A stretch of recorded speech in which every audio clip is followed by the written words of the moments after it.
Oh, can anyone see my screen right now? Okay. Okay, the first thing I need to give you about the patient profile and tip complaint. The patient is a 65-year-old male who comes in with the tip complaint of, I have a loose stools 2 to 3 times a week. Onset, loose stools for 3 months, but only normal stool once a month. No bloody stool, no mucus or nausea and vomiting. Provocation, no. Palliative, no. Quality, about how bad is the loose stool. It's moderate, consistent with no solid pieces, proud stools. Timing, normal stools once a month, and the rest is loose stools.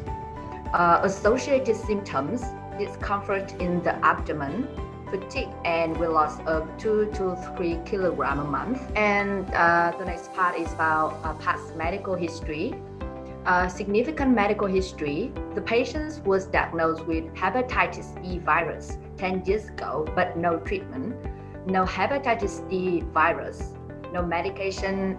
The patient, he has a rash when taking penicillin. He has no significant surgery and no recent hospitalization. The social history, no alcohol, smoking, or illicit drugs. He divorced, but unhappy at home. And he is a businessman. Family history, father and mother are alive and they are healthy, have one daughter and 2 sons, and they are also healthy. He lives by himself and no siblings. And the next part is review system. Some abdominal discomfort, fatigue, loss of appetite, and weight loss of 2 to 3 kilograms a month. No night sweat, no edema, icterus. No palpitation, no chest pain, and rest of the ROS review no abnormalities. Okay, before we go any further, I want to make sure that all of you guys understand what I'm telling you. And if it's okay for you to understand or for you hear me clearly, okay, please, comment in the chat box for me. Okay, thank you so much. I just keep continue. Okay, icterus. Oh, icterus means jaundice. Okay. Oh, okay. Thank you, Mr. Jun. Okay, I just continue with some physical exam. The vital signs are normal, within normal limit. Signs of dehydration, decreased skin turgor, no increased capillary refill time, and no sunken eyes. Stools, decreased stool caliber. Okay, the picture here shows you about the skin turgor. It's the kind of a test. It refers to the elasticity of your skin. For example, like when you spin on your soft skin on your arm, and it should spring back into place for a second or two. And decreased skin turgor or poor skin turgor, it means it takes longer for your skin to be returned to its usual position. So skin turgor is a kind of test. It's often a way to check for dehydration. So if you are dehydrated, you may have poor or decreased skin turgor. And the picture here shows you about Bristol stool chart. And we have 7 types of stools. And tip 3 and tip 4, they are normal. And the patient, he has decreased stool caliber. It means a deep type of his stools from tip 4 to tip 7. Okay, and some information about physical exam. And just one thing abnormal here is weight loss of 2 to 3 kilograms a month. And some of the rest of the physical exam about abdomen, heart or lungs, or signs of cirrhosis like jaundice, edema, or ascites, they are normal. Okay, do you have any question here? You can raise your hand or comment in the chat box. Okay, so this is about investigation. Okay, I have 2 questions for all of you guys here. Which tests do you order and what are you expected from those tests? Okay, you can comment in the chat box. which tests do you order, and what do you expect from those? Do you think that patient have some abdomen ultrasound? Okay, they want colonoscopy. Okay, anything else? Biochemistry. Okay, Thao. Does it mean biochemistry? Can you give me some more detail of biochemistry? Do you want kind of test about biochemistry? Okay, I just give all of you about the result of some tests. All of you guys see my screen right now, okay? Do you see very clearly? And do you see something abnormal here? Something abnormal in white blood cell or red blood cell or platelet? Or are they normal? It's normal. Oh yes, they are normal. Okay, so we just continue with tests like CMP, lab CMP. We have ALT 70 and AST 59, and the rest is normal. Okay, with the result of ALT and AST, does it mean that it's abnormal, or if it's normal, it is abnormal? Do it suggest you for something abnormal in this patient? And does it suggest you something abnormal, some problems in this patient? Maybe have a chronic hepatitis. Oh, okay. Due to chronic hepatitis. Okay. Yeah, all of you guys, we all see that ALT, the level of ALT and AST is higher than normal range, but it's less than the 5 times, okay? And the ratio of ALT to AST is more than 1. So it indicates the chronic virus infection. And the next test is colonoscopy or lower GI endoscopy. And the result here, there is a cauliflower shaped mass about 30 centimeters proximal to the rectal entrance, and the rest of colon is normal. Okay, and do you want some more tests? I want to test the biopsy of this mass. Okay, I'll give you something about biopsies. Okay, and the biopsies, histopathologic result is adenocarcinoma grade 2, and some information derived of abdominal ultrasound and contrast enhanced abdominal CT scan. Abdominal ultrasound shows there is abnormal thickening of sigmoid colon, and contrast enhanced abdominal CT scan, there is abnormal maxillary thickening sigmoid colon with lobulated areas of abnormal enhancement, no lymph nodes, and the rest is normal. Do you think that we need some more tests, or we just have enough tests to that for the patient? I want to test lung chest X-rays. Yes, the chest X-ray is normal. And brain CT scanner. Brain CT scanner?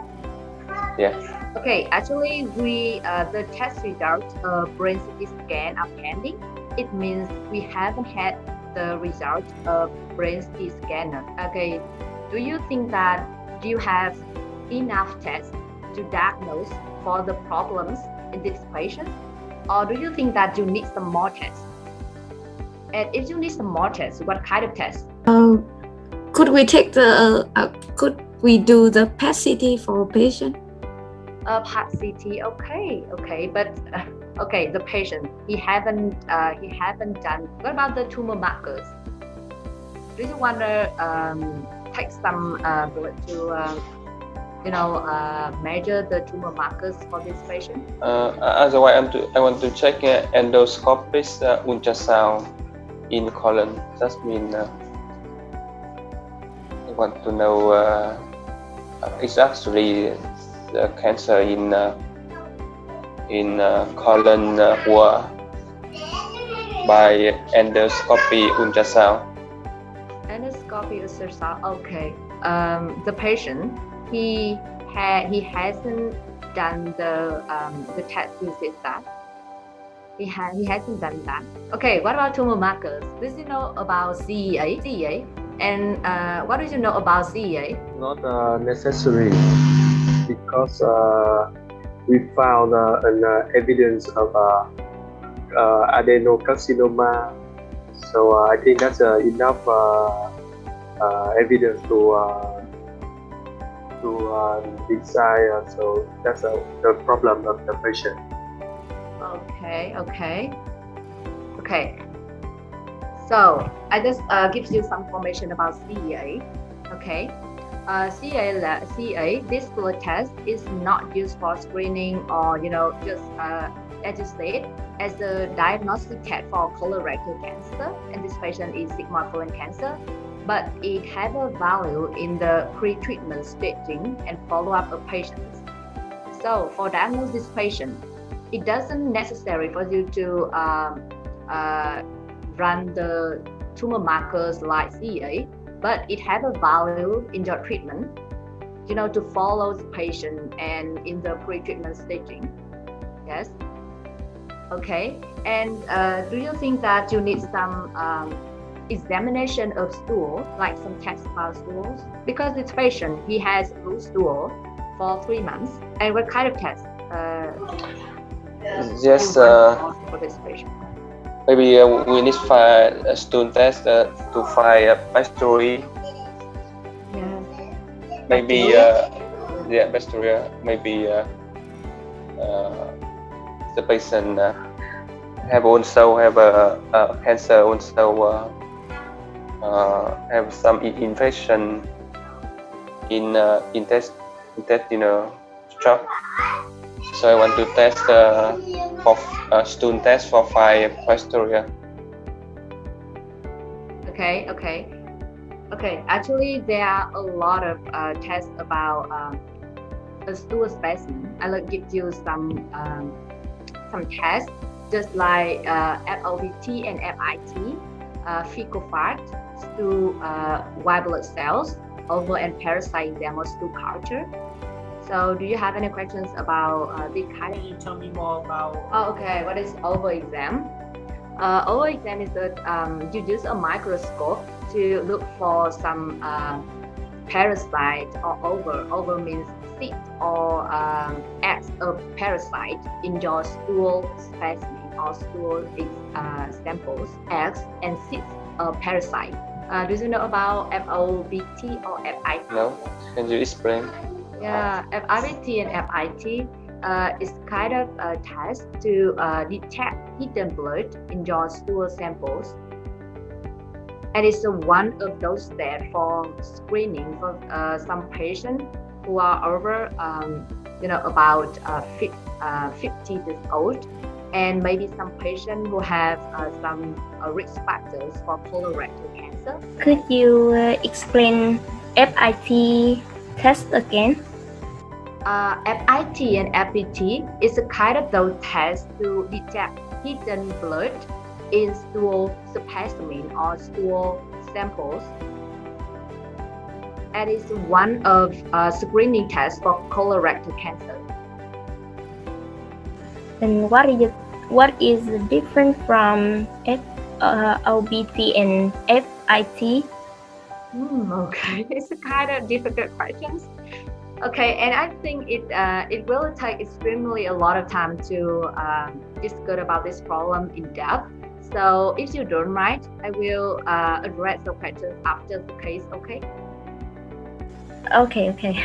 Okay. And we all know that the patient have a hepatitis B virus. So do you want to run some tests to measures or to evaluate the condition of hepatitis B virus? Yes. Okay. Yes. HBV ADN.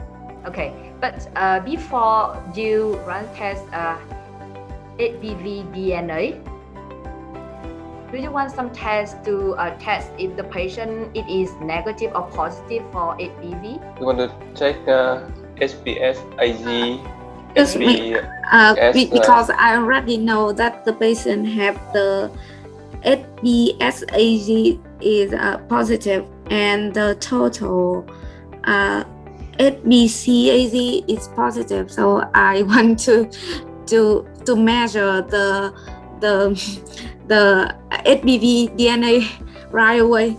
But because it's only because I already know the result of that the test. Okay, I see. Oh, you just saw that. Well, when I take presentation and you have some result about the serologic test about this patient.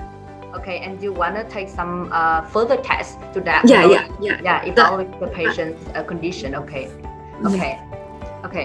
But I will address you some hepatitis B testing, some serologic tests, and you have a result of hepatitis B panel or blood test. And this result, do you think that it suggests something in this patient? It's a kind of chronic, vaccinated, or susceptible hepatitis B virus. With this kind of result of blood test, ABS-AG and total anti-ABC positive and anti-ABS negative. Does this indicate something? I see. I think that maybe it is the chronic hepatitis B. Yes. Chronic hepatitis B infection. Yeah. Okay, you're right. Yeah, you really did a good job. Yes. It's all thing I want to tell you guys. And this result, it suggests a condition of chronic hepatitis B infection. And you want some more tests about HBV DNA or ABS-AG or anti-ABS-AG? Okay, but the test results are pending. We haven't had the test result, and I will update you after the case. Okay? Yeah. Okay. This kind of test, Fibroscan. Okay. What does it know about that? Can you tell me something about Fibroscan? Do you think it's necessary for this patient? Yes, it's very important to know how about the liver. It's a fibrosis score, and also related to the treatment therapies. Oh yes, okay. Is this okay? I have one personal questions about your hospital. In your hospital, your hospital have a Fibroscan? Yes, we have. Yes. Okay. So, do you think that it measures about fatty change of your liver? The amount of fat in your liver. Do you think Fibroscan it gives you some information about the amount of fat in your liver? Because Fibroscan like ultrasound, but special ultrasound to know fibrosis score, and we don't need to liver biopsy to diagnose how about the kidney, how about the liver. So we can use this technique to check. I think this is set for the patient. Oh yes, I totally agree with you. Fibroscan is a kind of specialized ultrasound machine for your liver, and it's a non-invasive test to evaluation for your liver. And it has a two kind score, CAP score and fibrosis score. CAP score, it measures the fatty change in your liver. It means the amount of liver with fatty change. And the picture here, and you can see the table here, it shows you the ranges of CAP score and the matching steatosis rate and amount of liver with fatty change. And the patient, the result of CAP score is at 1. It means the amount of liver with fatty change is about 11% to 33%. And what about fibrosis score? Fibrosis score, it measures the amount of scarring in the liver. And this test, it measures scarring by measuring the stiffness of your liver. And actually, we have at 0 to at 2 fibrosis grade. With at 0, no liver scarring, and at 4, it means cirrhosis. And the patient, he has F2, it means moderate liver scarring. Because we have a Fibroscan, so we can evaluate about the amount of fat in the liver and about the fibrosis of the liver. So most of patients, with disease in the liver, they almost don't need biopsy. Do you have any questions about Fibroscan? If it is very clearly for you understand, please comment in chat box for me. Okay, you can say yes. I think no. If you don't have any questions, I just keep my presentation. Okay, you can raise your hand or comment in the chat box. 3 most likely diagnoses for this patient. Okay, what is our assessment? Something abnormal in colon, IBD, IBS, or something about hepatitis B? I mean, when I asked the patient about his, that his symptom and sign, I guess that he might have, first of all, is IBS syndrome. IBS syndrome. Okay. Yeah, yes. Because he said that he's just have been divorced recently, so I think he may have some stress that might affect his gastrointestinal system, and I also guess that he may have a colonitis. So colonitis. Okay, colonitis. Yeah. And finally, I guess he might have colon cancer. Yeah, colon cancer. Yeah, and after asking about lab tests and examining, so the diagnosis is more clear right now that it's a carcinoma, a colon. It's rectal carcinoma. Okay, actually it's sigmoid. Sigmoid colon carcinoma. Yes. Yes, but could I ask some question about that diagnosis? Because as I remember, if you have a tumor in the ascending colon, yes. you might have diarrhea because it affects the water absorption water absorption in your digestive system. But if you have a tumor in the descending colon, the patient is more likely to have constipation. Constipation. Yes, constipation. Okay. Yeah. So this patient, our patient today, he have diarrhea, but he have a tumor in sigmoid colon. So I a little bit confused about this symptom. Okay.